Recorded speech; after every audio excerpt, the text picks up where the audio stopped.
வணக்கம். பரபரப்பு மீடியா செய்திகளுக்காக நான் நிரோஷன்.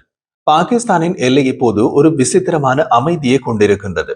அந்த அமைதி சாதாரண சலனமின்மை அல்ல. கடந்த சில தினங்களில் முக்கியமான நகர்வுகள் அங்கு நடந்துள்ளன. தீவிரவாத தளங்களில் இந்திய எல்லை பகுதிகளில் இருந்து ஓசைப்படாமல் பின்வாங்கிவிட்டன. ஆபரேஷன் சிந்தூர் 2ஆம் பதிப்பின் அச்சமே அதற்கு காரணம். அது மிக விரைவில் தொடங்கலாம் என பாகிஸ்தான் உளவுத்துறை கருதுகிறது. அதற்காக எல்லை பகுதியினை போர் தயார் நிலைக்கு கொண்டு வருகின்றது. ஆபரேஷன் சிந்தூருக்கு முன்பே இந்திய உளவுத்துறையின் கண்ணில் இருந்தது பாகிஸ்தானின் தீவிரவாத தள வலையமைப்பு. அவர்கள் அமைப்புகள் எந்த இடத்தில் இருக்கின்றது, யார் அங்கே தங்கி இருக்கின்றார்கள், எந்த பாதுகாப்பு வீடு எந்த குழுவின் கட்டுப்பாட்டில் உள்ளது, எந்த காடு மறைவில் ஊடுருவல் முயற்சி இரவு நேரத்தில் நடைபெறும், இவை அனைத்தும் செயற்கைக்கோள் வரைபடத்தின் ஒவ்வொரு நிறத்தடத்திலும், வெப்ப வலையமைப்பின் ஒவ்வொரு வெப்ப நிழலிலும், ஆளற்ற விமானங்களின் ஒவ்வொரு சுற்றிலும் இருந்து சேகரிக்கப்பட்ட தரவுகள். அந்த தகவல்கள் ஒரு நாளில் கிடைக்கவில்லை, அது மாத கணக்கில் சேகரிக்கப்பட்ட தகவல்கள். அந்த தகவல்கள் ஆபரேஷன் சிந்தூர் தொடங்கிய முதல் நிமிடத்திலேயே துல்லியமான தாக்குதலாக மாறின. எல்லைகளுக்கு அருகே இருந்த தீவிரவாத தளங்கள் நொடிகளில் தாக்கப்பட்டன. தாக்குதல்கள் அலையின் நேரம், கோணம், திசை, வெப்பம் அனைத்தும் ஒரே துல்லியத்தில் செயல்பட்டது. பாகிஸ்தான் ரேஞ்சர்கள் இந்த அளவு எல்லை தாண்டிய தாக்குதலை எதிர்பார்க்கவில்லை. அவர்கள் எதிர்பார்த்தது வழக்கமான சிறு எதிர்வினை. ஆனால் ஆபரேஷன் சிந்தூரில் போர் முறை மாறிவிட்டது. அதை பற்றியதுதான் இந்த காணொளி. இது முழுக்க முழுக்க ராணுவ கண்ணோட்டத்தில் தயாரிக்கப்பட்டுள்ளது. அதை பார்ப்பதற்கு முன் எங்கள் சேனலை சப்ஸ்கிரைப் செய்து பெல் பட்டனையும் அழுத்தினால் நாம் தினமும் பதிவேற்றம் செய்யும் காணொளிகளை நீங்கள் தவறவிட மாட்டீர்கள்.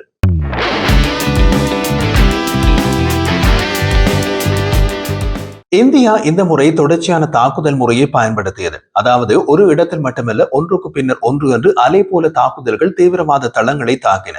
அது பாகிஸ்தானின் தீவிரவாத பாதுகாப்பு குழிகளை உடைத்தது. அது பாதுகாப்பு வீடுகளின் கூரைகளை நொறுக்கியது. தீவிரவாத தளங்களின் நிலத்தடி மறைவிடங்களில் இருந்த ஆட்களை பயத்தில் ஓட வைத்தது. இவையெல்லாம் சில நிமிடங்களில் நடந்தது. இதுவரை அவர்கள் புரிந்து கொண்ட எல்லை நடைமுறையை ஆபரேஷன் சிந்தூர் தலைகீழாக மாற்றியது. அவர்கள் எல்லையில் இந்தியா ஒரு நாள் தற்காப்பு நடவடிக்கை செய்துவிட்டு அமைதியாகிவிடும் என்று நினைத்தார்கள். ஆனால் ஆபரேஷன் சிந்தூரில் இந்தியா எடுத்தது தற்காப்பு நிலையல்ல, இந்திய தாக்குதல், தீவிரவாத செயல்களுக்கான தண்டனை தாக்குதல். அதுதான் பாகிஸ்தானின் தீவிரவாத ஊக்குவிப்பு மனநிலையில் பெரிய அதிர்வை ஏற்படுத்தியது. பாகிஸ்தானில் சமீபகால நாட்களில் ஒலிக்கின்றது ஒரு மறைமுக வாக்கியம். இப்போது தீவிரவாத தளங்களை எல்லைகளுக்கு அருகே வைத்தால் உயிர் தப்பாது. இது ISIயின் உள்ளக குழுக்களில் கூட பேசப்பட்ட முக்கிய ரகசிய தகவல். அதன் பின்னர் தான் தீவிரவாத தளங்கள் பொதுவான இடங்களிலிருந்து ஆழப்பகுதிக்குள் என்ற பெயரில் நகர்த்தப்பட்டன. இது ஒரு மறைமுக பின்வாங்குதல். இதற்கு அவர்கள் ஆழப்பகுதிகள் என்று அழகிய பெயர் வைத்தாலும் அது உண்மையை மறைக்க முடியாது. அது பின்வாங்கல், நேரடியான பின்வாங்கல். இந்த ஆழப்பகுதிகள் எந்த பகுதிகள்? சியால்கோட், சபர்வால், நரோவால், ஷக்கர்கர் எல்லையிலிருந்து 8 கிலோமீட்டர் முதல் 15 கிலோமீட்டர் உள்ளே உள்ள இடங்கள். பாகிஸ்தான் அரசு இப்போது இந்த பகுதிகளை தீவிரவாத தள வலையமைப்பின் புதிய தலைமையமாக்கி வைத்திருக்கின்றது. இந்த நகர்வை இந்திய எல்லை காவல்படை BSF மிக துல்லியமாக பதிவு செய்துள்ளது. BSF துணைத் தலைவர் விக்ரம் குன்வார் நேரடியாக சொன்னார், இப்போது சியால்கோட், சபர்வால் பகுதிகளில் மட்டும் 12 தீவிரவாத தளங்கள் செயற்படுகின்றன. மற்ற உள்ளக பகுதிகளில் 60 தீவிரவாத தளங்கள் செயற்படுகின்றன. அவை எங்கே உள்ளன என்பது நமக்கு துல்லியமாக தெரியும். இந்த கூற்று ஆபரேஷன் சிந்தூரின் 2ஆம் பாகம் எங்கெல்லாம் வெடிக்கப் போகிறது என்பதை காட்டுகின்றது. இந்த எண்கள் ஒரு நாட்டின் உள்நாட்டு பாதுகாப்பு சீரழிவின் படம். தீவிரவாத தளங்கள் அதிகரிப்பதெல்லாம் முக்கியம். தீவிரவாத தளங்கள் நகர்வதுதான் அவர்களது பலவீனம். அவர்கள் எந்த திசையில் ஓடுகிறார்கள் என்று பார்த்தாலே அவர்களது பயத்தின் வடிவம் தெரியும். இந்த நகர்வில் அவர்கள் இந்திய எல்லை ஊடுருவல் செயற்பாட்டை சிக்கலாக்குகின்றது. ஏனென்றால் 15 கிலோமீட்டர் தூரம் என்பது செயற்கைக்கோள் கண்களில் மறைந்து செல்லும் தூரம் அல்ல, அது எட்டி பார்க்கும் தூரம். வெப்ப வலையமைப்பு அதை காணும் தூரம். ஆளற்ற விமானங்கள் பின்னால் தொடர்ந்து வரக்கூடிய தூரம். அவர்கள் எந்த குழு எப்போது நகருகிறது என்றால் அது இந்திய கண்காணிப்பு வட்டத்தில் ஓர் ஒளி போல தெரியும். இதற்கிடையில் இன்னும் ஒரு பெரிய மாற்றம். தீவிரவாத இயக்கங்களான ஜெய்ஷ்-இ-முகமது மற்றும் லஷ்கர்-இ-தொய்பா ஆகிய அமைப்புகள் இதுவரை தனித்தனி பாதைகளில் செயற்பட்டன. கட்டுப்பாடு தனி, இயக்கம் தனி, பாதுகாப்பு வீடு தனி. ஆனால் ஆபரேஷன் சிந்தூர் இந்த 2 அமைப்புகளின் கட்டமைப்பையே உடைத்து விட்டது. இப்போது அவர்கள் ஒரு கலப்பு குழு அமைத்துள்ளனர். எந்த அமைப்பு என்று அடையாளம் கூட தெரியாத அளவுக்கு கலப்பு நிலை. இதற்கு ராணுவத்தில் உள்ள ஒரே பொருள் ஒழுங்கு சிதைவு. இந்த கலப்பு குழு அமைப்பு அவர்களின் கட்டுப்பாட்டை குறைக்கின்றது, உள்ளக ஒழுக்கம் குறைக்கின்றது, ஊடுருவல் திறன் தளர்கின்றது. இது இந்திய ராணுவத்திற்கு மிகப்பெரிய நன்மை. பாகிஸ்தானின் ரேஞ்சர்கள் இதற்கிடையில் தங்கள் பாதுகாப்பு குழிகளை பலப்படுத்த முயன்றனர். சில இடங்களில் மண் பைகள் பல அடுக்குகளில் சேர்க்கப்பட்டன. சில இடங்களில் கண்காணிப்பு கோபுரங்கள் உயர்த்தப்பட்டன. ஆனால் இந்த மாற்றங்களால் BSFக்கு பயமில்லை. ஏனென்றால் ஒரு எதிரி எவ்வளவு தன்னை பாதுகாக்க முயற்சிப்பாரோ அது அவர்களின் உள்ளக பயத்தை தான் காட்டுகின்றது. அச்சத்தில் செய்யப்பட்ட பாதுகாப்பு என்பது ராணுவ கொள்கையின் மன உளைச்சல் என்பதற்கு சமமானது. இந்தியாவின் அடுத்தபடியான திட்டம் இதற்கிடையில் அமைதியாக நடக்கிறது. அது என்ன? அதை பார்ப்பதற்கு முன் பரபரப்பு மீடியாவில் நமது ராணுவ புலனாய்வு புரிவதற்கு இலகுவாக உள்ளதா? இதில் விஷயம் உள்ளதா? வேறு ஏதாவது ஊடகத்தில் இப்படி விலாவரியாக நீங்கள் பார்த்திருக்கிறீர்களா? இது பயனுள்ளது என்று நீங்கள் நினைத்தால் எங்கள் சேனலை சப்ஸ்கிரைப் செய்து பெல் பட்டனையும் அழுத்தினால் நாம் தினமும் பதிவேற்றம் செய்யும் காணொலிகளை நீங்கள் தவறவிட மாட்டீர்கள். பிடித்திருந்தால் லைக் பண்ணுங்கள், ஷேர் செய்யுங்கள். சஷாங்க் ஆனந்த் சொன்ன ஒரு வரி இதனை மேலும் தெளிவாக்கியது.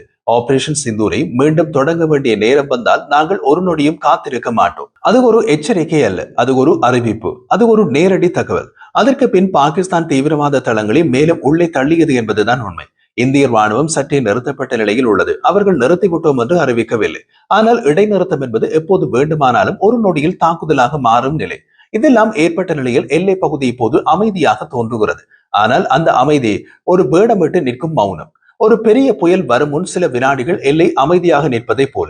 பாகிஸ்தான் தீவிரவாத தளங்களில் எந்த நகர்வும் இல்லை என்று BSF சொன்னாலும் நகர்வு இல்லாதது அவர்களது பயத்தை காட்டும். அந்த பயம்தான் ஆபரேஷன் சிந்தூர் 2 தொடங்க வேண்டிய நேரத்தை தீர்மானிக்கும். பாகிஸ்தானின் தீவிரவாத தளங்கள் எல்லையில் இருந்து உள்ளே நகர்த்திய முடிவு ஒரு நாள் கோபத்தில் எடுக்கப்பட்ட மாற்றம் அல்ல. அது பாகிஸ்தான் என்ற ஒரு நாட்டின் மனநிலையை சிதறி இருப்பதை வெளிப்படுத்தும் மாற்றம். ஒரு அரசின் பாதுகாப்பு அமைப்பு தன்னுடைய முக்கிய ஆழ பாதுகாப்பை திடீரென்று மாற்றுவது ஒரு பெரிய விஷயம். ஏனென்றால் ராணுவ உலகில் ஒரு பழைய கோட்பாடு உள்ளது. ஒரு எதிரி தன் நிலையை மாற்றும் போது அவர் பயத்தில் உள்ளார். பாகிஸ்தான் இந்த கோட்பாட்டிலேயே தன்னை வைத்துள்ளது. அந்த பயம் அவர்களுக்கு உள்ளே எவ்வளவு ஆழத்தில் ஓடுகிறது என்பதை எல்லை தரை ஒவ்வொரு நாளும் காட்டிக் கொண்டிருக்கின்றது. பாகிஸ்தானிய உளவுத்துறை ISI இந்த புதிய பின்வாங்கல் திட்டத்தை கொண்டு வந்த போது அங்கே உள்ள 2 இயக்கங்கள் மோதி கொண்டிருந்தன. ஒன்று தீவிரவாத தளங்களை மீண்டும் எல்லைகளுக்கு அருகே கொண்டு வர வேண்டும் என்ற குழு. அவர்களது கருத்து என்னவென்றால் ஊடுருவல் செய்ய வேண்டுமானால் எல்லை தூரம் குறைய வேண்டும். தீவிரவாத தளம் உள்ளே இருந்தால் தூரம் அதிகரிப்பதால் இயக்கங்கள் எல்லைக்கு வரும்போது இந்திய கண்காணிப்பில் சிக்கிக்கொள்ளும். ஆனால் மற்றொரு குழு தரையில் செயற்படும் வழிகாட்டிகள் அதற்கு எதிராக நின்றது. அவர்களது கருத்து எல்லைக்கருகே தீவிரவாத தளம் வைத்தால் இந்தியா மீண்டும் வினாடி நேரத்தில் தாக்கிவிடும். இந்த இரண்டாம் கருத்து தான் ISIயின் ஆதரவை வென்றது. இந்த உள் தகராறான நிலையிலும் அவர்கள் ISIயின் உத்தரவுப்படி தமது தளங்களை உள்ளே நகர்த்தினார்கள். ஆனால் அந்த நகர்வுகள் அவர்கள் எதிர்பார்த்தபடி ஊடுருவல் திறனை அதிகப்படுத்தவில்லை. மாறாக அது குறைத்தது. தீவிரவாத தளங்களின் தூரம் அதிகரித்ததால் ஊடுருவல் இயக்கங்களின் நகர்வு இந்திய கண்காணிப்பில் மிகவும் தெளிவாக பதிகின்றது. ஒரு குழு 10 கிலோமீட்டர் உள்ளே இருந்து எல்லைக்கு வரும்போது அவர்கள் பதுங்கி செல்லும் பாதைகள் செயற்கைக்கோள் கண்காணிப்புகளுக்கு தெளிவாக தெரிகின்றன. இரவு நேரத்தில் 1, 2, 3 நிழல் கோடுகள் மாதிரி நகர்வது சேட்டலைட்டின் வெப்ப வலையமைப்பில் பெரிய வெப்ப நிழல்களாக பட்டுவிடும். அந்த வெப்ப நிழல்களின் வடிவத்தை பார்த்தாலேயே எல்லை பாதுகாப்பு படை BSF அது யார் என்பதும் எதற்காக என்பதும் தெரிந்து விடுகின்றது. மற்ற நாடுகள் இந்த அளவுக்கு கண்காணிப்பு செய்ய முடியாமல் தடுமாறும் போது இந்தியா ஒரு கணத்திலே வெப்பநிழல் வடிவத்தை அடையாளம் காணும் திறனை வளர்த்திருக்கின்றது. அதுவே பாகிஸ்தான் கணக்கை தலைகீழாக்கியது. முன்பு ஊடுருவல் பாதைகள் சில காடு, சில ஆறு, சில மலைப்பகுதி போன்ற இயற்கை மறைவுகளின் வழியே கூடியது. ஆனால் தீவிரவாத தளங்கள் உள்ளே நகர்த்தப்பட்டதால் இப்போது அவர்கள் வெட்ட வெளிப்புற பாதைகளில் செல்வதை தவிர வேறு வழி கிடையாது. அது வெட்டவெளி பாதைகள் இந்திய கண்காணிப்பு வலையமைப்பில் மிக தெளிவாக படமாகி விடுகிறது. ராணுவ நிபுணர்கள் சொல்வார்கள், வெட்டவெளிப்புற நகர்வு என்பது ஒரு தற்கொலைக்கு சமம். அதுதான் பாகிஸ்தான் இப்போது எதிர்கொள்ளும் நிலை. இந்த நிறைய அழுத்தத்துக்கு நடுவே அவர்கள் ஒரு பெரிய கணக்கை மாற்றும் எண்ணத்தில் உள்ளனர். அது என்னவென்றால் ஊடுருவல் நேரத்தை மாற்றுவது. சாதாரணமாக அவர்கள் மாலை நேரத்தில் அல்லது சூரியன் மறையும் நேரத்தில் ஊடுருவல் செய்வார்கள். அந்த நேரத்தில் நிழல், காடு, பனி ஆகியவை சேர்ந்து மறைவு தரும். ஆனால் இப்போது அவர்கள் வேறு யோசனையில் உள்ளனர். முழு இரவை கூட தவிர்த்து அதிகாலை 3 மணி அல்லது 4 மணி நேரத்தை பயன்படுத்துவது. காரணம், அந்த நேரத்தில் பாகிஸ்தானின் கிராம வழிகள் வெறிச்சோடி இருக்கும். அவர்கள் நிழல் நகர்வு அதற்குள் மறைந்துவிடும் என்று நம்புகின்றனர். ஆனால் இந்தியா அந்த நேரத்திலும் கண்காணிப்பை அதிகப்படுத்தி உள்ளது. வெப்ப நிழல் உலரும் ஆளற்ற விமானங்கள் நண்பகலை விட அதிகாலை நேரங்களில் வெப்ப வேறுபாட்டை மிக தெளிவாக பிடிக்கின்றன. அதிகாலை நேரம் என்பது பனித்துளிகள் தரையில் அமரும் நேரம். அந்த நேரத்தில் யாரேனும் நடப்பது வெப்ப காட்சி கருவியில் மிக தெளிவாக தெரியும். அதனால் தான் BSFக்கு இந்த நேர மாற்றம் கவலை அல்ல. அது பாகிஸ்தான் அவசர நிலையில் எடுக்கப்பட்ட முடிவு என்பதை மட்டும் காட்டும் மாற்றம்.